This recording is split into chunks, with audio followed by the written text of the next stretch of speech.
Hello mga igsoon, mayong adlaw kaninyong tanan.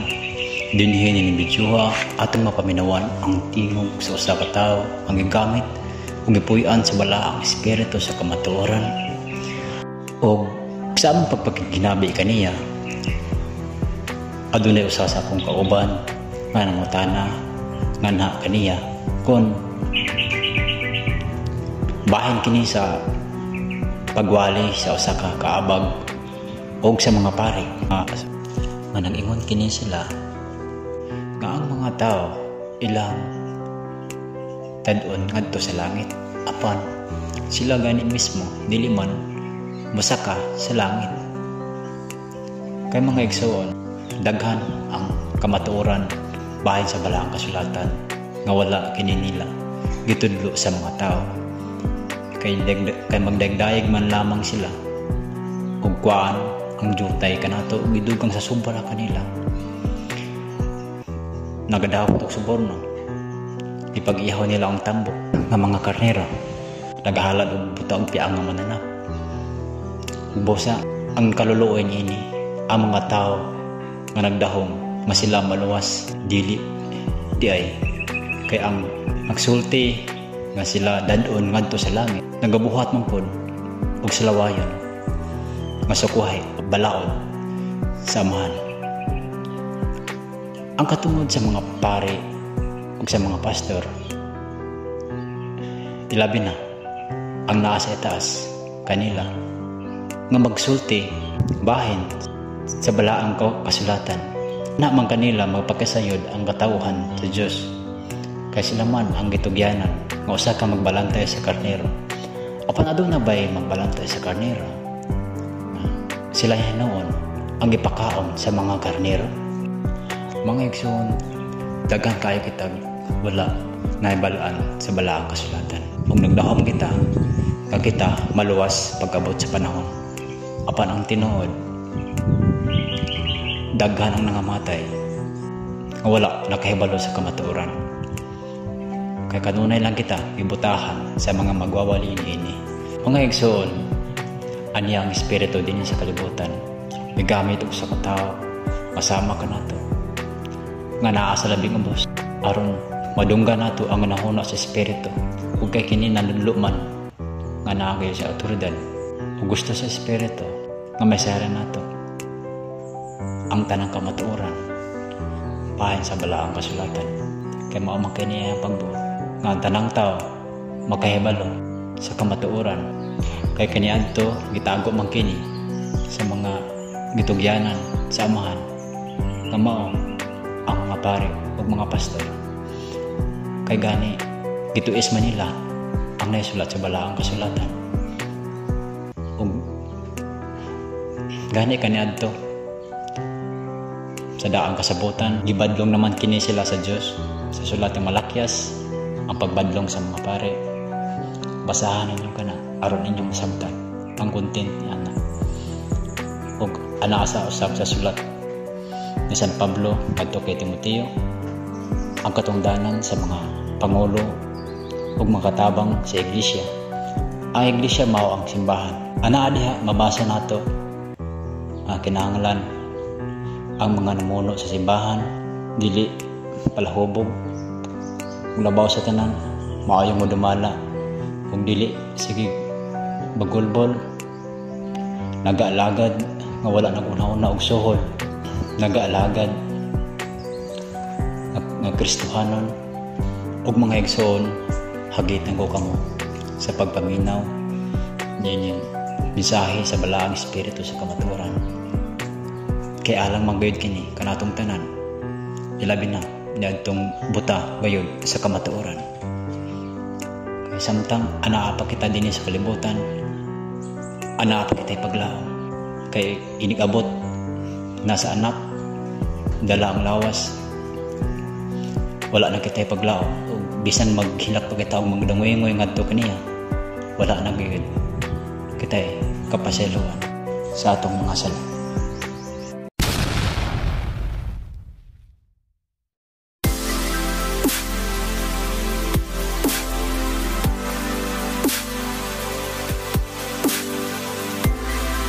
Nako'y pangutana kaning magwali ang mga pare o mga kaabag, di ba, ingon na sa kasulatan nga nagtultol sila paingon sa langit pero sila mismo dili mo sa kasalangit. Looy kay itong nagsimba nga tininood ang pagsimba pero di yapon day makasaka. Mao na kung pungutana, daghang salamat. Kamo kay nagtuon na kamong espirituhanan, nakabalo na kamo sa kamaturan. Mao ka nang akong hiingan kanunay kaninyo. Di ba nasa balahang kasulatan? Nag-ingon sila nga dadon kamo ngadto sa langit. Apan sila mismo dili musunod sa langit. Ipangako tinong nila ang mga tao ngadto sa impyerno. Ana ka na sa balahang kasulatan. Kaya no naman sila balawat. Ilamang ito is ang balawat magikan sa Diyos. Agog ba? Mo ay pinaka-importante sa tanan. Kung naigugma sila sa mga tao, nga doon ay mga sala o nagkinahanglan sa mga pulong na mabalaan, ila ka nang isulti ang balaan ng mga pulong. Mao ka nang akong giingon kaninyo. Dili tanan nga nagatawag o Ginoo o Dios nga maluwas. Nagagamit lamang sila sa ngalan kakristuhanan o Diyosnan. Apan wala nagabuhat sa ilang mga giplit ipamulong. Iba na ka na sa balaang kasulatan. Dili mabuhi ang tao sa pan lamang, kundili pinagi sa pulong. Apan dili makita ang inyong mga pinulugan kung wala ang binuhatan. Anak, ang mga selebrasyon o mga seremonyas, dili ka na makaluwas kaninyo. Apan, depende sa nangatag ng mga seremonyas kung limpyo ang iyang konsensya o mga pinuhatan. Apan kung nipabor ka mo sa tawanan na pagpadadlaw, pinasilungkan ka mo, ugtas ka mo, ngadto kanila, inunumi pa kaya. Ang ingat ko kanunay, kung anak ka mo sa dako, bigin, dili ka mo maglingkod sa lingkuranan ng pinasilungkan. Kay basi, mutuol ka ninyo, anak na sinuho. Ug biyaan ka mo, ug ingat ka mo. Sir, hawat yan, kaya doon ako'y ibutang niya. Lingkod ka mo sa umas, kay mutuol ka niyo, anak na sinuho. Ug miingat ka. Ikaw ang akong palingkuran dito. Kitapos na ko ka ng mga sumbingaya. Ambot kong ipasapat. Kinsa man ang pinasilungkan. Nagaiskot ka mo, pare, ug makaratap. Apil na ang mga pastor. Kinsa ba ang ilang ipasilungkan? Sila ba? O ang Diyos? O anak? Dan, kumuduol ka ninyo, anak pasinagaw. Kung magduol ka nila, anak pasinagaw. Wala kami tulubangan, anak. Buta ka mo, kung kano na yung gibutahan. Ila na ka ng tulubangan. Kung magbabasa lang sila, o magdigong mabasa, kay maabot yun ang anak sa Diyos. Sama sa kihan. Dili kung gili ka mo matinumanan kalako. Ako, magpabiling matinumanan. Kay dili siya makalimot sa iyang kaugalingan. Dili man siya makahalat o butang o biyang pagpakaruningan. Di ba na ka na sa balaang kasalatan? Bisag ang suod kaniya. Bisag na yung mga isahan. O nagatag suborno kaniya. Wala siya pilihan. Kawas sa mga tao nga nahigugma sa Diyos. O nagatuo sa Amahan. Nagatuo sa Espiritu. Nagatuo sa Anak. Di ba? Ako na kanang gisulti ka ninyo. Ang nagatuo ka na ako. Nagatuo sa Amahan. Na nagpadala ka na ako. Pausap. Ang nagatuo sa Espiritu. Nagatuo ka na ako. O nagatuo sa Amahan. Ingon ka ka mo, kung magbuhat ka mo, nga balaan, o nagsulti, na nasa balaang kasulatan, o inyong gibuhat, ang inyong gipanunti, na nagpaubos ka mo.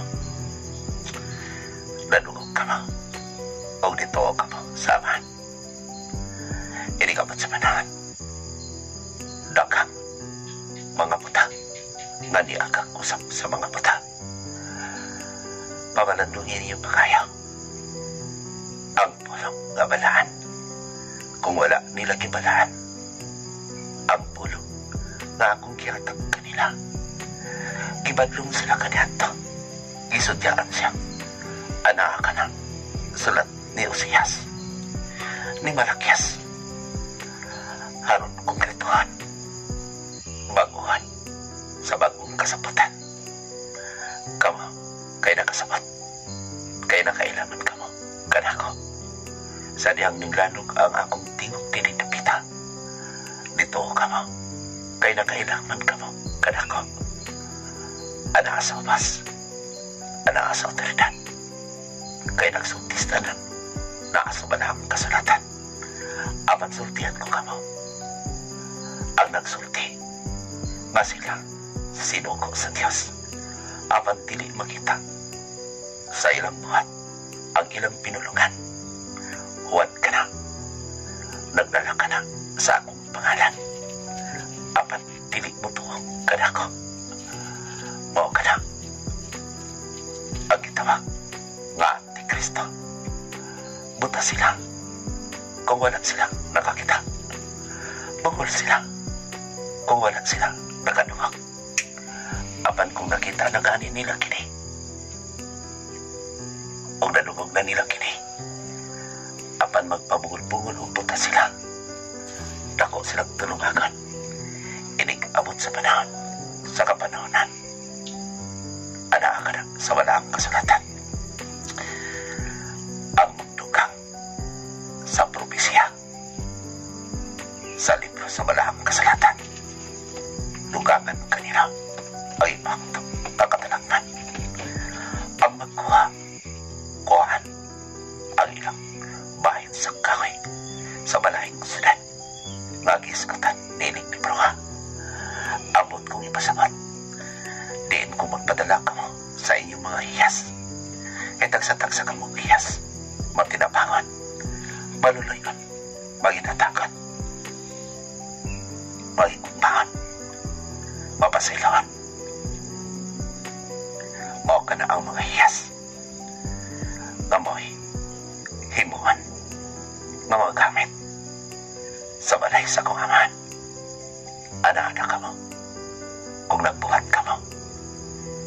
Sa mga hiyas. Nga akong kipilit ka ninyo. Tama ba ka? Amen. Salamat ka ninyo. Padayon ka mo. O isang iyon ninyo. Ang maayong balita sa tibok kalimutan. Haron ang mga muta, makakita. Ang mga bukol, mga dugog. Kay dagang nakadugog. O nakakita nga magpabungol-bungol o magpabuta-buta. Ang kalinaw, manaunta kanunay kaninyo. Ano, sabi ko niyo mo.